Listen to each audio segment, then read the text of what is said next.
Good evening, everybody. We are 2 people short, but I understand one could be late and the other one may not attend. With regard to masks, in view of the growth in the disease locally, the COVID, I would ask you all to consider wearing your mask and just remove it when you're going to speak. Okay. First, then, no substitutions. First item number 2, pages 5 and 6, is to approve as a correct record the minutes of the meeting held on the 21st of September 2021. Move it. Seconded, thank you. Those in favour? Okay, any against? No. Okay. Item number 3, declaration of interests. Dead boring, isn't it? Number 4, progress update on commercialization audit report, June 2021, pages 7 to 13, report of the Chief Executive. Over to you, Mr. Hill. Thank you very much, Chair. So I was asked to come back with a 6-monthly update following the commercialisation audit report that I think came to this committee back in June. I think there was a secondary question there about the legal powers to charge. So they are clearly set out in the report at paragraph 2.2. The bit that's not there is the legal powers to charge for commercial services outside the borough, and I can just confirm that that basis is for cost recovery basis only, and that's the basis that we are working on for the pet cremation service and indeed the tree service as well. So that's that. So in terms of the 6-monthly update, there were 4 main recommendations from that audit report, numerous sub-recommendations within each of the 4. So the first one was about the fees and charges schedule, business plans, rates of return, and about all those not being managed and monitored effectively. We took that on board as you know, part of the recommendations from the external audit report from BDO. What we've done, we've taken those points and we've looked at our project and programme management documentation, and we have adapted all the forms we use. You know, the highlight reports to business case forms. We've included a section for market research, which will be signed off by the new marketing officers within the council.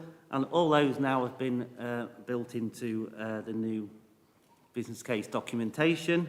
So for any future commercialisation services or proposals, they will all be fully assessed. They'll be signed off by all the internal teams, finance, legal, etc., procurement.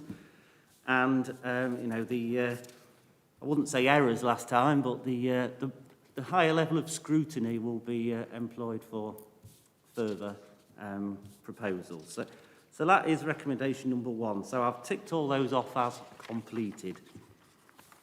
So the recommendation 2, again, 3 parts to this, but this was about, in fact, I've got the same title there, that can't be right, can it? So, yes, ignoring that title, I don't know what's happened there. But 2A, current viable commercial services should have business plans developed. So we started work on this. We recognise there were 1 or 2 shortfalls in the pet cremation service business plans, and the tree one as well. The basis for this was it was the first ones we'd tried since we introduced the new documentation back in, well, 2018, 19, whatever it was. You know, now if we were doing the same exercise, there'd be a lot better developed. But at the time, they were okay. They went to Cabinet for approval, and that's where the service was undertaken. We've took the comments on board. And we are now looking to refresh those business cases and make sure they still stack up for a commercial duty and a commercial return moving forward. This work started been delayed slightly because of COVID and unfortunately through levels of sickness as well. So I've got this as currently outstanding. It is quite a priority for the team, but as you appreciate, you know, we need to keep the day job going as well, keep getting the bins emptied, etc. And, you know, I'm not letting go of this, but it is something that hasn't been delivered yet, but it is on the work programme. Those reports, again, will come regularly to SLT for review and sign off there, and then they'll be reviewed and updated annually as well. So that one is currently outstanding. Hope you'll understand it's because of sickness and work pressures. So the other two in there, I think they've been completed because they'll follow on from that annual review process. The third one is about conversion of quotes. So this is about the tree team. Again, new ventures. We had to get new measures in place. We had to get the in-house team working on a commercial basis and thinking commercially. What was happening, we sent people out, our staff out to give quotes. They were a bit complicated. So what we've done, we've looked at that entire process, streamlined it, and now we have a standard rate, effectively, whether it's a one-man, two-man, three-man, four-man job. They've all got appropriate rates for charge out. And then the assessor who giving the quote will then determine the number of hours that will be needed to complete that job. So that review has worked in terms of the charging. In terms of the quote conversion rate, again, this is partly outstanding because we started this work and then due to staff shortages again in our admin team. So the plan was to, if we get a quote, if we haven't had a quote accepted within a few days, the administrative person would then ring up the client and say, are you interested in this quote? Shut it down or book them in for the work. So that started and it was working quite well. But because of sickness, that hasn't gone and got us developed as we wanted it to, and we are trying to get that working again at this point. However, the person who did that has now left the authority, so we're trying to recruit to that position as well. So that is, some work was done, not quite there, so, but again, we'll follow that up as soon as we can. 3B, minutes should be taken on an action plan. So again, once we start these regular meetings, and we wanted to set these meetings up, I haven't missed one, have I? No, sorry.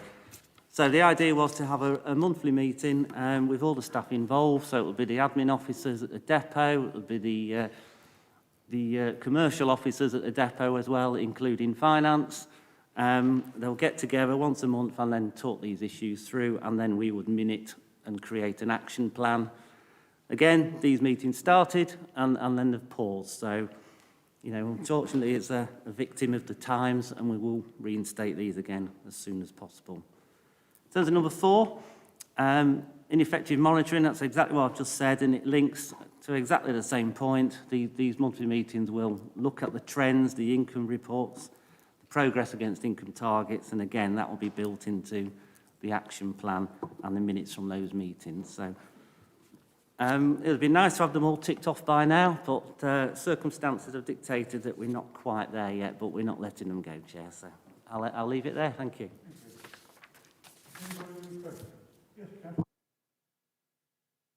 Thank you, Chair. Thank you, Mr. Hill, for that comprehensive report. And it's pleasing to see that most of the actions have been completed. In terms of the ones which are outstanding, can we be informed as soon as you know if there's any slippage? You've got one in May and 2 in February, so I think it'd be useful for us to know if, 2 in May and 2 in February. It'd be useful for us to know if there's any problems. I mean, obviously, we're all aware of staff shortages in terms of people leaving, and obviously COVID. I mean, that's, I think that's going to be a problem for any department, every department over the following months. But it's always useful to know if there's going to be slippage. Thank you. Through you, Chair. Yes, absolutely, Councillor Lawrence. Yes, we intend to do this. Not only will BDO look at it through their regular review as well of outstanding recommendations, but I will make sure that we give you any update on these if we pass the targets. Yes, absolutely. Got any questions from Mr. Hill? Right. The recommendation is that members note the progress to date in relation to the Commercialization Audit Report dated June 21. Move it. Seconder? Thank you. Those in favour of noting it? Thank you. Unanimous, I think. Couldn't quite see you at the back there. Did you raise your hand? Yes, thank you. Right. Item number 5. Thank you, Mike. Internal audit progress report 2021-22. Report of the audit manager at BDO. Over to Gurpreet. Okay. Cool. Thank you, Chair. So have the progress report, and then I think the individual reports are in the pack as well, and a follow-up to go through. So I just want to bring you up to speed first with kind of how we've been getting on, the reviews that we've done, where we are with the overall plan. So I think what's on page 20 of the overall pack is a table which just outlines kind of progress. Hopefully, just from a quick visual, what you can see is we're just over halfway through the year, and actually pretty much half of the plan is done. We're on track. We feel we're on track to make sure everything's completed. See the general picture so far. The oranges mean moderate, which is for us a positive outcome. There are areas to improve, but overall we're relatively content. There's nothing material or significant at this stage that we would need to bring to your attention. And the other reviews, where obviously the colours are not next to, we believe that we should have those done by the end of March. So we're on track to finish our work and then deliver our annual opinion as expected. And as Paul will be aware, I think a number of those reviews are in train, either started, terms of reference have gone out. So we're relatively confident on that, but happy to take any questions on progress at the end. The key then is for the 4 reports we're bringing to you this time, which is one on taxi licensing, asset management, homelessness and temporary accommodation, and regeneration. All of those received a moderate opinion on design of controls and a moderate opinion on effectiveness. That's our kind of one from highest opinion. Substantial is the highest, and I see that broadly as a positive outcome. But there are areas to improve on, and I'll highlight on some of those as you have the full detail. And there's probably one theme as well, an early theme to probably bring to your attention as well. So the first one's around taxi licensing, and I'll focus on the exceptions particularly. So there's obviously, as an authority, you have a duty to provide licenses, to maintain inspections, to deliver reviews in this area, and to make sure that those arrangements are sound and effective. A few of the areas around improvements. One is, as part of the process when a license is given, post that, inspections are done by members of staff, and you have to inspect, is the vehicle still up to date? Is it still meeting standards? Is it still achieving the right areas that we'd expect it to achieve, and to make sure they're safe and roadworthy? The evidence for that was largely there, in that the checklists are complete. However, where we feel that that doesn't go as far as we'd like it to do is a second review. So that can be signed off by one individual rather than by 2 individuals. And then also the level of evidence in terms of whether it's pictorial evidence, photographic, to show the inspections that are done. We do see that other authorities, and so there's areas there that we feel that could improve. And the second point, just to pick up on taxi licensing, is around the management reporting and KPIs in the area. Some of the dashboard information that's available could be improved and go further, but happy to take any specific questions on that. I'll move on to, I was going to go through all of the reports and give kind of high levels, if that's okay, and obviously take any questions at the end on any of the reports. On asset management, as an authority, obviously you have many different sites, such as the one we're in, and other areas of public interest that you manage and have a duty to maintain and to repair. Again, there's a process in place, and broadly we're content with the arrangements that are there. But our medium-level finding that we have in this area is around, and this will become the theme areas, around KPIs and management information. There are KPIs which are submitted to the SLT team and that they review into the scrutiny committee. However, as a property services team, there are not drawn out KPIs around key areas that would give them information quickly to where we are as an authority in terms of maintenance and repairs. And that's an area that they've accepted in the management response to develop those different KPIs and then to begin to monitor them. And also, a lower level finding, but a key one probably in the report as well, is just around the logging of maintenance and repairs. So as I understand it currently works, if there is a repair done, purchase orders are raised on the council system, the property services team receive that, they then approve it, so they are approving this maintenance to happen, whether it's a repair of bricks or smoke alarms or whatever it may be. However, having a central record of all of the maintenance and all of the repairs that are done, that's where we feel there needs to be improvement to log and record that effectively. And again, the management response, the management response there is probably worth just highlighting, doesn't believe that a log needs to be kept for everything. For significant repairs, yes, but actually for lower level things like repairing a light or something along those lines, no. So there's probably two parts of this. The council just need to define that and then log it in line with what they've agreed in terms of process, and we accept that and have that as a low for that reason. The next report is around homelessness and temporary accommodation. Again, as I mentioned, a moderate on both design and effectiveness. Again, a theme here around management information, which I'll pick up on in a moment, but another area is around contact with individuals. So this was a lower level finding in our report, but when we picked a sample, it was a medium level finding, just to correct that. We picked a sample of 30 homelessness applications between April 2021 and September 2021. For 8 of those, we didn't feel that regular contact had been made. And I think part of it is the council may not define what regular is, what regular means in terms of contact. But the council had made, on 8 occasions, no contact for individuals in the last 6 months. For 5, no contact since April 2021, and for 3, no contact since June 2021 over that sample. So I guess it's just a question of what is defining regular, and then the council then adhering to that, because potentially there could be quite long time gaps between that contact with people to give them the relevant support. And so there's a kind of an improvement there that we feel needs to be made. And then, as I mentioned, around KPIs and dashboards, which is another one of ours. There are KPIs in this area, but they're quite input-driven. So it's the number of interviews that have been undertaken, the number of cases that are reviewed, the number of applications that are received and accepted. So it's kind of, we're monitoring the inputs, but not the outcomes. Actually, what difference are we looking to make, rather than how many interviews are done and how many applications are received. So again, a refocus on the KPIs to make them more output-driven rather than input-driven.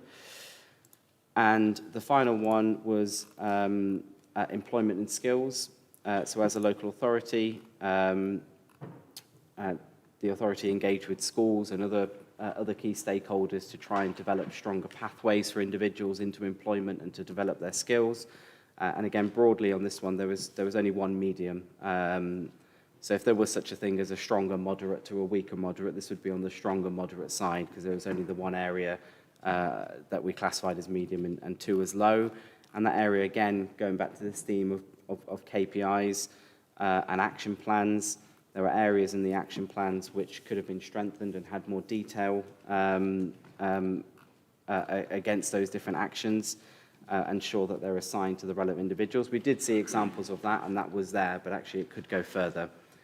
So that kind of, I know I've done a bit of a whistle-stop tour, but I'm kind of taking the reports as read, but happy to take any questions. But I said that the theme for me is, 1, they're all moderate opinions, so broadly we're content, and I just want to re-emphasize that. And then 2, if there is a theme, it's around each of these reports all have something in there around either KPIs from a management perspective, either needing development in the first place and then needing establishment, or needing development to focus on outputs or completing further elements of that to make sure there is sufficient oversight.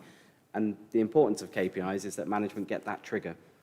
That's now flagged something for us to go and look into.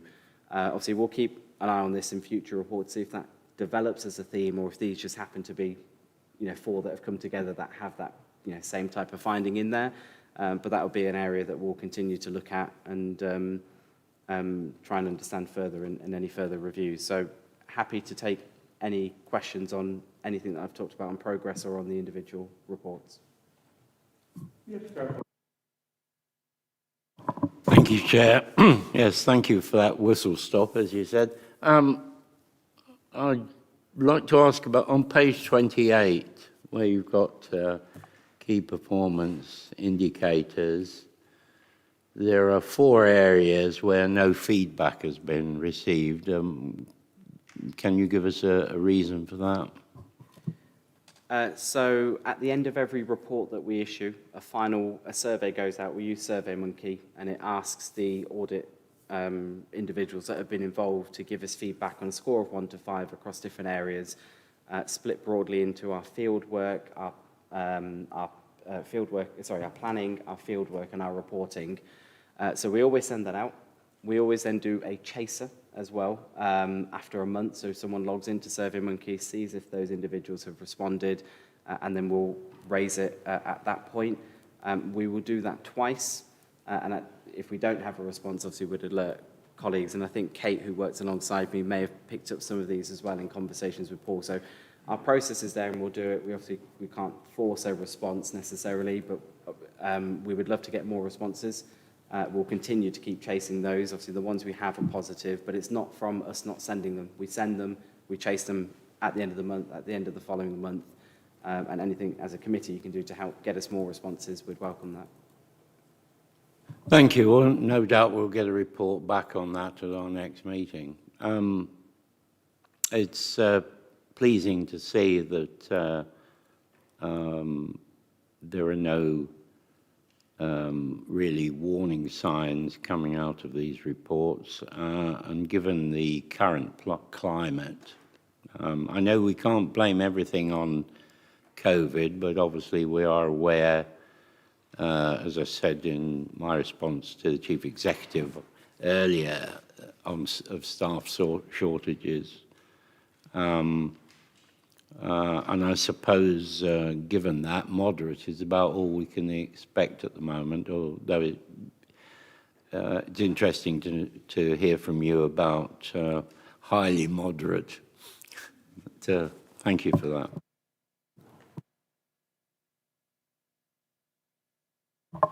Thank you, Chair. Just a quick one. It's more information, really. Going back to page 23, areas of concern, homelessness and temporary accommodation. You mention on bed and breakfast 3 particular cases where it's 62, 113 and 116 days. Do you have a sort of ceiling where it flags up if you've had somebody in bed and breakfast for too long?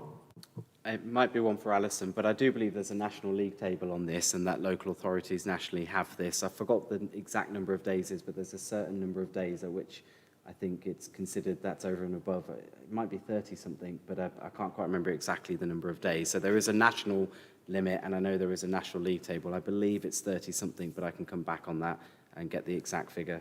And then these were higher than that, hence we've identified them. One more question, Chair.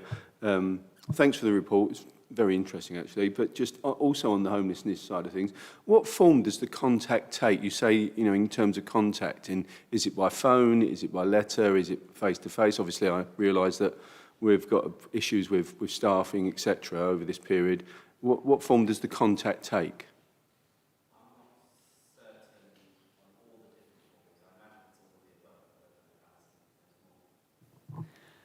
Like the police don't have the precise detail of that, but they, I guess that through COVID, a lot of that will be on the telephone. But we have had face-to-face interviews with homelessness clients all the way through COVID, so the building has remained open for appointments for homelessness clients. So I think probably perhaps we can get some feedback for you on that, and I can come back to you separately if you'd like a little bit more information on the precise detail. That would be great. Thank you. Thank you, Chair. Thank you. Anybody else got any questions? Yes, Councillor Lawrence again.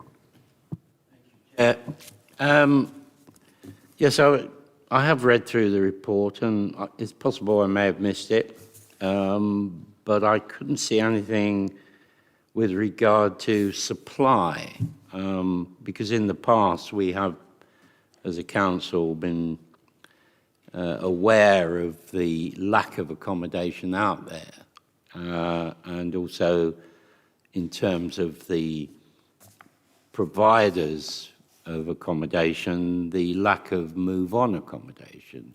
Now, there have been some building in the area, but given the size of the problem, it's obviously not enough. I mean, I've seen something here about, was it 6,000 homes being built for the area? Not necessarily in this area, is it?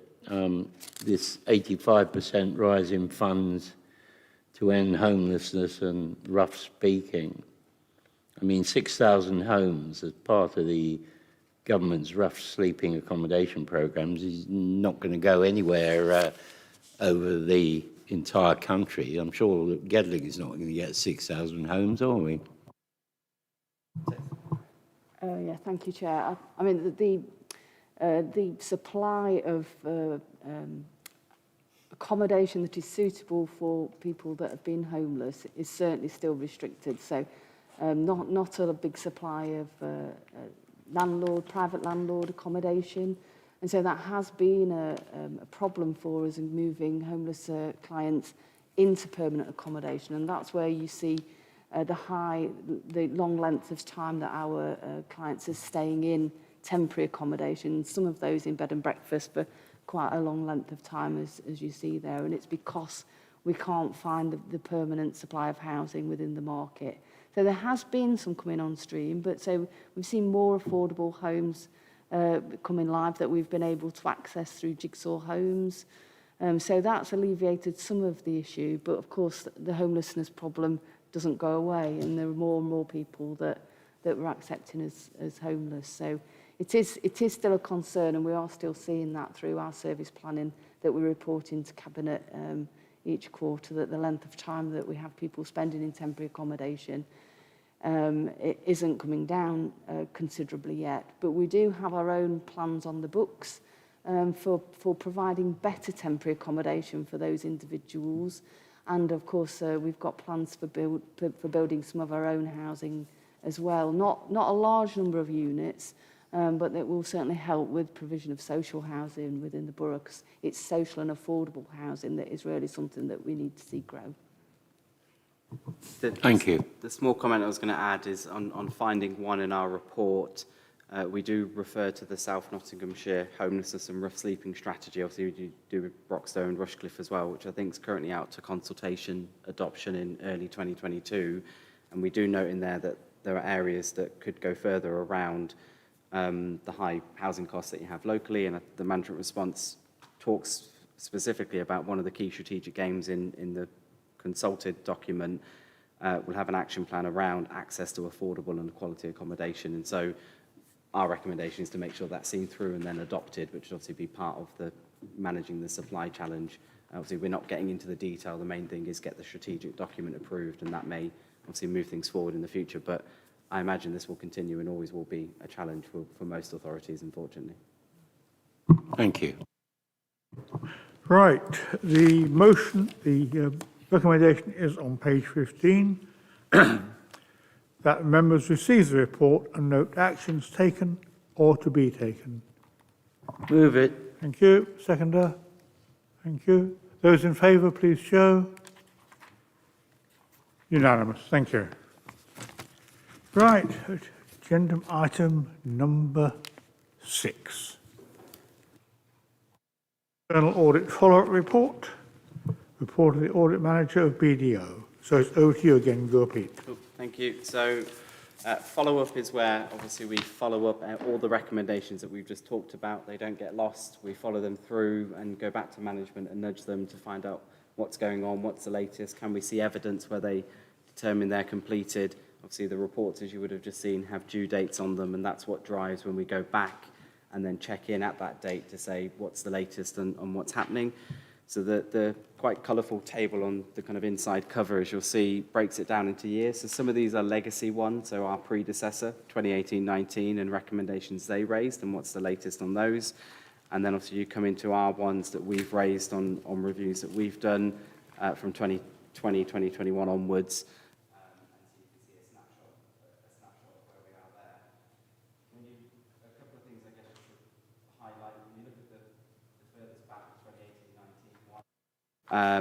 There's been quite a lot of progress in clearing those. There's not a huge amount now that are overdue. I think there's only 3 from there, so there's been significant progress in reducing those. Still not ideal, obviously, those which are that long, we would want to make sure that they're closed and cleared down. Slightly hampered by they're not our recommendations in that we didn't review them, but we'll continue to make sure that they get followed through. When you look at the following years, it's probably worth me saying that across our local authorities in general, we are seeing a drop-off in implementation of follow-up because of the pandemic, because of being drawn to other areas and capacity and management kind of ability to go through and see these through.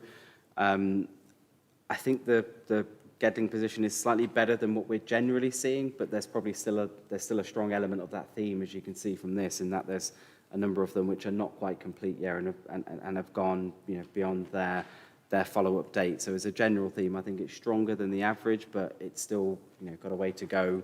There's probably a few and a rare number where they're closing down all previous years and kind of within 10% of closing the current year, but that's pretty exceptional, and we're not seeing that very often within local authorities. Obviously, commercialisation, you've just had an update on for 2020-2021 from Mike, and actually that has a high one in there. But you've just had an update on that. The other high one for cyber from the prior year has been completed. So from a good point of view, the previous year, all high findings have either been reported to you or are complete. And so it's just the mediums and the lows which are outstanding. And from the current year work for 2021-22, there's no high findings there. So obviously none are going to be outstanding from that point of view. And quite a few of them are not due yet. But I think for me, it's just as we want to keep working with management to try and make sure we can ensure that they give realistic dates to us in the first instance, and there's a role for us in that to make sure that we're challenging whether they are being realistic and thinking about it fully. And then 2, as soon as this committee is over, within this side of Christmas, we'll probably be sending the next request to make sure that people have enough time to respond and be able to give their responses for the next time the follow-up comes to you. So I guess they would be the takeaways. If we start to see, we may see a further drop-off because of challenges with things this week and obviously Christmas period and coming back after New Year. People may find they are ambitious and then other things come along.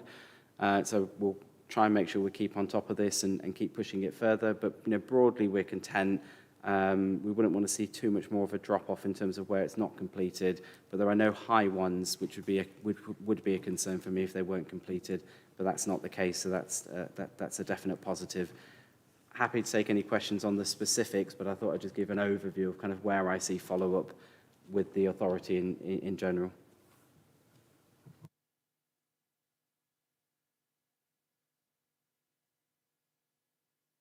Thank you, Councillor Lawrence. Thank you, Chair. Getting tangled in your glasses. It's more of a comment, really, rather than a question. Looking through these, there are many that there aren't many that are outstanding, as far as I can see. Have you got a précis somewhere? Have I missed a précis?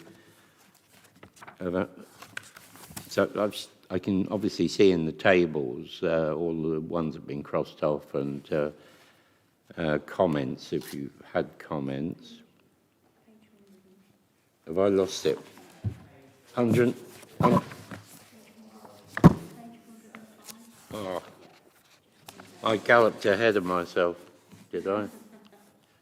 Oh, yes, yeah.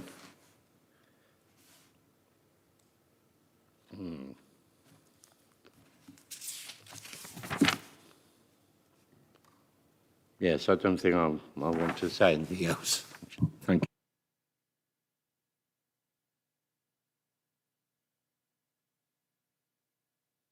you. Right, anybody else got any questions, comments to make on this? Okay, the recommendation is on page 101. The members receive the report and note actions taken or to be taken. Move it. Thank you. Seconded, thank you. All those in favour? Please show. Okay, unanimous. Thank you. Right, agenda item number 7. Audit Committee Risk Scorecard question Q2, September 2021. Report of the Director of Corporate Resources. Thank you, Chair. As members will be aware, risk management is a key component of the Council's corporate governance framework. The Corporate Risk Register is a major part of this framework. It's intended to provide assurance in terms of the Council's corporate risks. A summary of the Corporate Risk Register is set out in Appendix 1 of tonight's report, as at 30th of September, with details of completed actions and any new and outstanding actions, and basically progress in respect of each of those particular corporate risks. There's some particular points I'd just like to draw members' attention to this evening. And the first one of those is regard to risk 1, which is in respect of budget pressures and the risk that the budget might kind of overheat.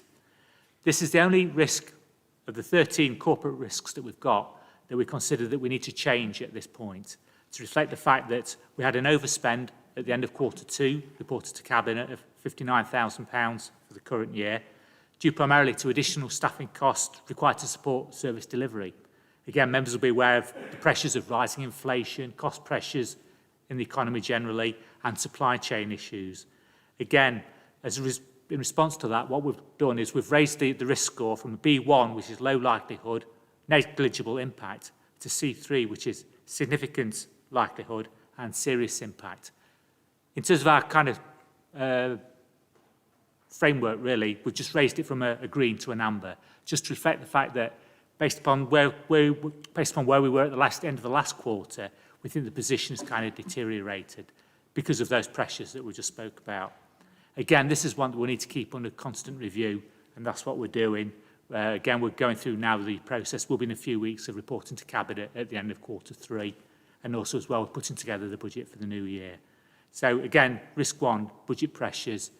We're not immune from what's going on in the wider environment. We just need to be aware of that and seek to do whatever mitigation we can to address that. Risk 2 is in respect of financial integrity. Again, a deficiency programme that members will be aware of has been closely monitored, and the provisional local government finance settlement, which is awaited any day now. We'll be looking at that carefully for what the implications are for ourselves here at Gedling, any potential new funding announcements or things that we need to react to. Again, we'll pick that up. Risk 3 is regarding protecting staff. And again, this just shows, as was alluded to earlier, how the world has changed in recent weeks. And so this risk is about protecting staff. And of course, members will be aware, recent COVID issues, particularly the Omicron variant, mean we need to continue to monitor this one very, very carefully. Not just for staff, but in terms of the wider community, what we do, service delivery, and how it impacts upon the wider community. And just one more risk I'd just like to make members aware of, risk 5, which is about utilising technology and preventing data loss. You'll be aware regular media coverage about the threat of cyber attacks, and this reinforces the fact we need to be as vigilant as possible, make sure our systems are robust, that we're capable of defending any attacks upon our systems and upon our data. It's just a matter of reinforcing key messages. We do that through regular updates with staff, training, getting the message out, that we always need to be careful, and investing in our systems where we can to make sure that our technology is robust enough to withstand the people that wish to do us and our residents harm. say in summary, those are the kind of the most significant things I want to bring to members' attention to tonight. Other than risk 1, we're not proposing to amend any of the kind of risk scores at this stage. But again, what we need to do is keep a careful eye over that, particularly with regard to the effect of, obviously, the COVID situation, what it means for both budget pressures, financial integrity, health and safety in particular. I'd be happy to answer any questions that members may have on the report. Thank you. Hi, I just wanted to say something about this risk number 1. Presumably, as we get further through the year, it's kind of almost, well, I wouldn't say inevitable, but it's more likely that that is going to get more of a risk because we know about we know as overspends becomes, you know, as it happens. Obviously, Q1, it's probably nothing happening. Q2, it started happening a little bit more. So it's great that you've got an eye on that, and it's no less than I'd expect, to be honest. And so that's, yeah, great that you've got a handle on that. How do you foresee that might, have you got an idea how much that might change in the coming quarters at all? Well, what we'll be doing, we'll be bringing through to Cabinet on 27th of January, the Q3 position, trying to reflect the latest kind of position. We'll be doing our projections to the end of the current financial year. And if we think there's anything significant to bring to members, we'll bring forward any proposed changes to the budget at that point. Clearly, you've only just got to listen to what goes on in the media about what's happening in the economy generally, particularly the support.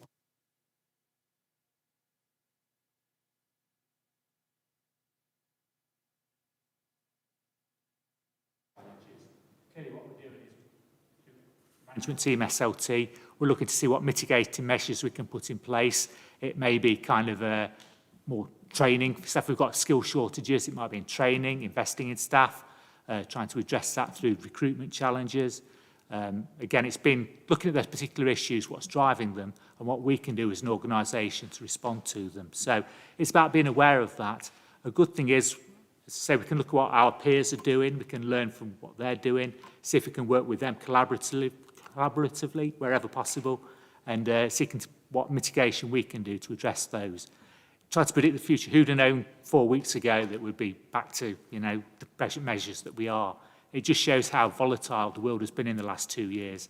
We're not immune from that. But what we can do, and I think what we've demonstrated as we've come through this so far, is that, you know, if we're vigilant, if we have kind of good mechanisms in place, capturing costs, flagging them up early, reporting on them, that gives us a better opportunity for mitigating them effectively. So it's about making sure that our systems are properly robust and that we actually capture those, particularly the rising costs, and we can put measures in place to try and address them where we can.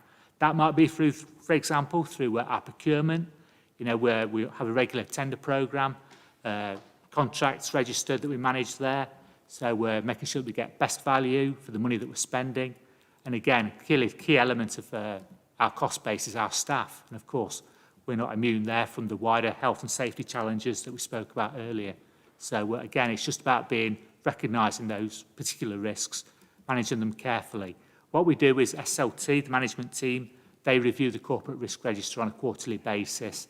They're very often, they themselves, through their kind of contacts, pick up ideas that then need to get fed back into the register itself. So it's a live process. It's not as though it just happens at a certain point in time. The whole thing about it's meant to be kind of continuous, that we're regularly keeping these under review, addressing them, particularly looking at the mitigation that we can put in place to address them. That's great. Thanks very much. Thank you.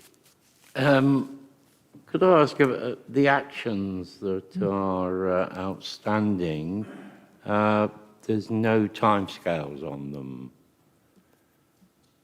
Do you have timescales for them?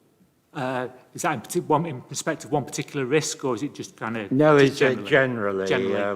There's That's a very fair kind of comment, really. I mean, we should really have all those actions that we've got should meet, you know, the SMART criteria: specific, measurable, achievable, realistic, and time-bound. Exactly as you say, those actions do have timeframes attached to them, but we've not reported them here. If you think that would aid this report to have those in this document, then certainly I think that would be helpful. Thank you. Yeah, absolutely. Yeah, absolutely. We can look to capture that and bring it into this report. That's a very, very valid comment. Yeah, thank you. We can certainly look to that in future quarterly reports.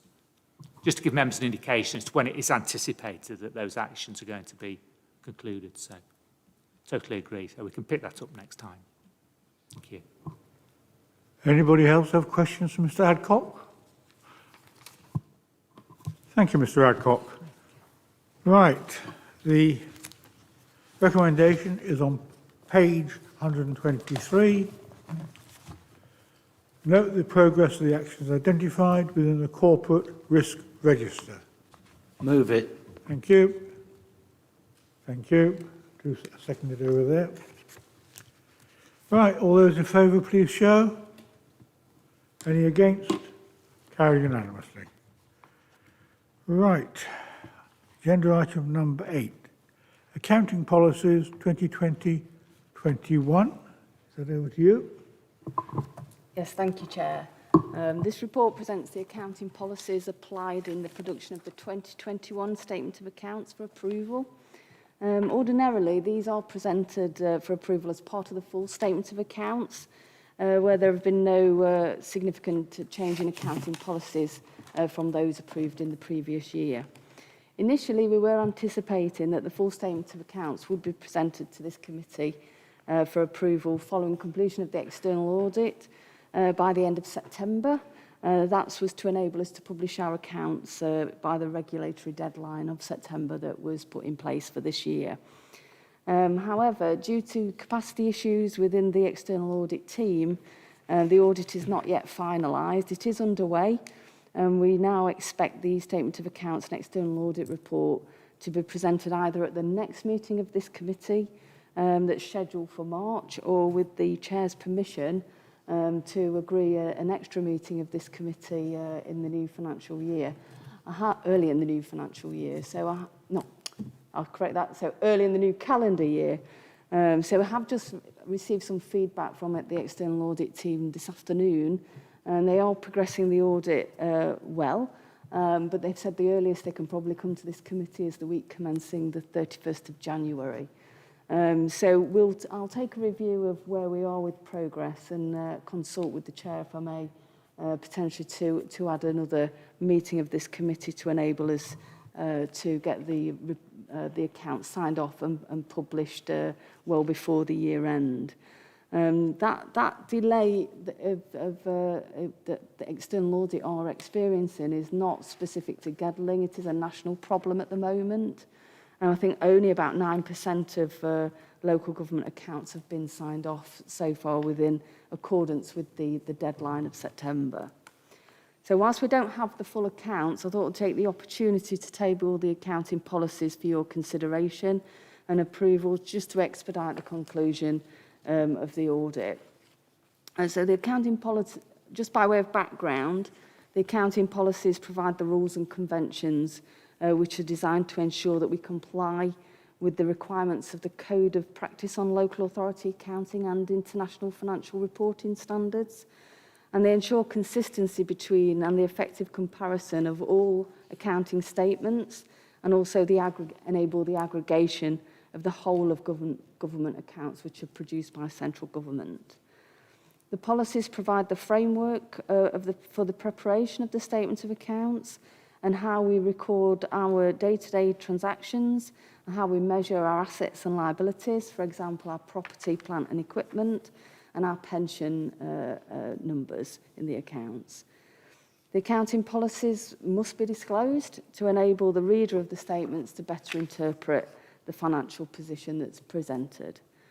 So the policies are detailed fully in Appendix 1, and I can confirm that there were no changes to the 2021 Code of Practice affecting Gedling substantially, and that these policies do actually remain the same in substance as those that the committee approved for the 2019-20 Statement of Accounts.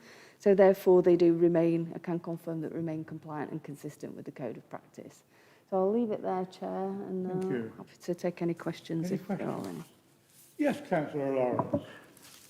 Thank you, Chair.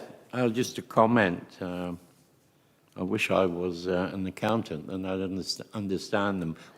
Obviously, we have to take your word, which I certainly do, that these do comply with the relevant standards. So unless I go away and do an accounting course, I'm not going to make any further comment. What I can confirm is they were audited, the accounts that were audited last year, these policies haven't changed because the code's not changed significantly. So they were approved and audited last year. And these are the policies that we've applied in production of the new the statement of accounts for 2021, which you're yet to see. I presume they are similar to those used, or the same as those used in other councils. To ensure there's like compared with like. Yeah, that was one of the purposes of the accounting policies that have, so they won't be necessarily, they won't be exactly the same because we'll all have a different approach to materiality and a different estimating processes, but we all have to comply with the code of accounting practice. So in that way they'll all be consistent, and any divergence from the code of practice will have to be declared within your accounting policies. Thank you. Has anybody else got any questions? Yes, Councillor Greensmith. I just have one quick question.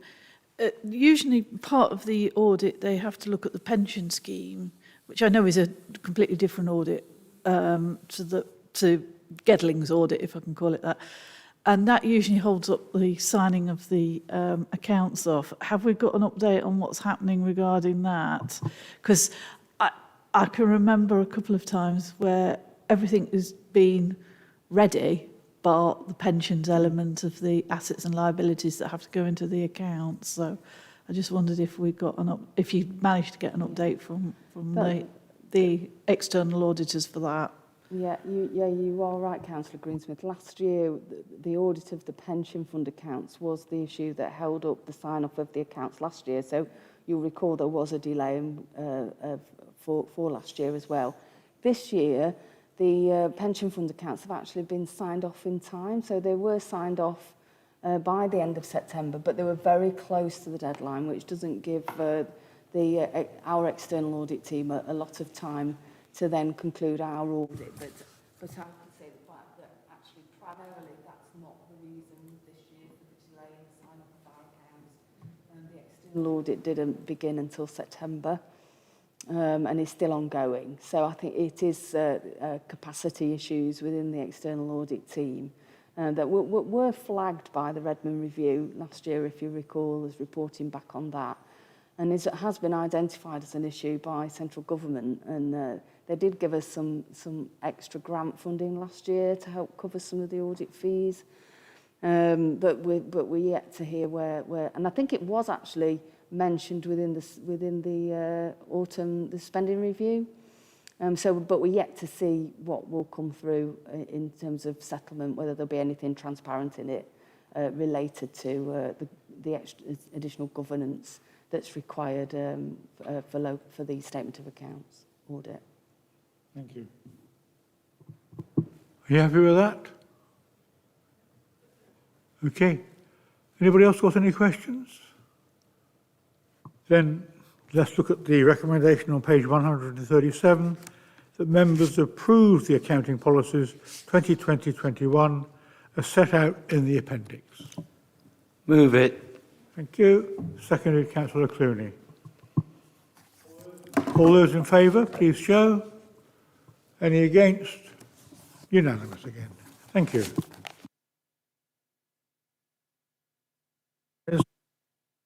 Number 9, any other item which the Chair has considered as urgent?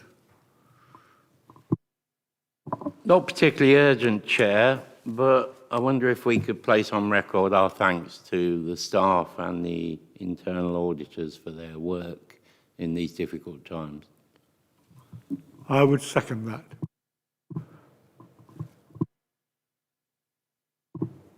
Thank you. Well done, all of you. We haven't nodded off.